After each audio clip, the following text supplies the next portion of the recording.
había un sistema capitalista en la Argentina o en Estados Unidos. Los únicos países realmente con un sistema capitalista. Inglaterra también, ¿no? No seamos justos. Acá hay una pregunta de millón. Voy a viajar 160 años hasta el día de hoy. ¿Tenemos actualmente en la República Argentina respeto por los derechos individuales y límites al poder político, Guillermo Andró? Bueno, no, por supuesto que no, eso ha desaparecido con la Constitución de 1853, desapareció, y con la eliminación y la destrucción de la Constitución de 1853-60. Y es fundamentalmente, o sea, hubo varios acontecimientos, o sea que estábamos tocando el tema de la libertad religiosa. Yo estoy tratando de poner sobre la mesa el trabajo de Alberdi respecto de la crítica del Código Civil, ¿no? Él, cuando Dalmacio Vélez Arfiel sale con el Código Civil, él se les va a las barbas y increpa violentamente a través de sus escritos, pero no pudo lograr que se suspenda la sanción del Código.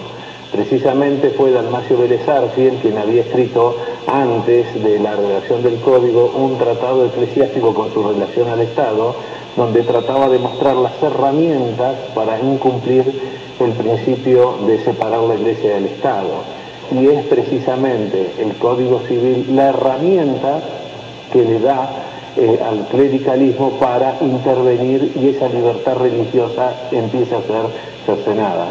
Y entonces fue también la herramienta para perseguir a todos los masones, que en definitiva eran católicos, pero eran católicos liberales, y fue la herramienta para destruir esa masonería que había formado la Argentina, ¿no? Que había creado la Argentina. Que había creado la Argentina. Hay que rescatar el libro que hizo Lucía Galvez, claro, que tú sabes que tiene un ancestro sumamente católico y ella es católica, donde dijo, en el libro dice, algo pasa, tan malos no pueden haber sido los masones cuando fueron los que crearon la Argentina, ¿no? Claro. Lo que yo no sé si ella se remonta al principio institucional que fue el Código Civil, que en definitiva no es más que el derecho canónico transformado y civilizado, digamos, y que ha producido todo este desastre y este relativismo, que nosotros hablamos del relativismo moral, pero entonces Alberdi se queja dramáticamente de cómo puede ser que en el Código Civil se hablen de derechos relativos sin nombrar siquiera una sola vez los derechos absolutos plasmados en la Constitución. ¿Cómo puede ser que se esté por implementar un Código Civil unitario cuando la Constitución es federal y los mismos personajes que habían mandado a refundir la Constitución de 1853 en la Constitución Federal de los Estados Unidos, ahora metan un Código Civil, o sea, una Constitución Civil unitaria, ¿no?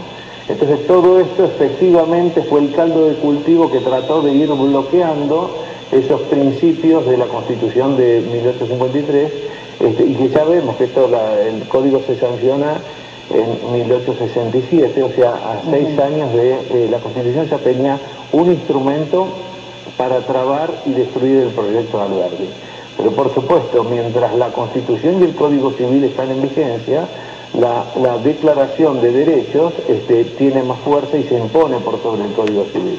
Por eso fue que cuando se meten los derechos relativos en la Declaración de Derechos es cuando se liberan las fuerzas destructivas del Código Civil.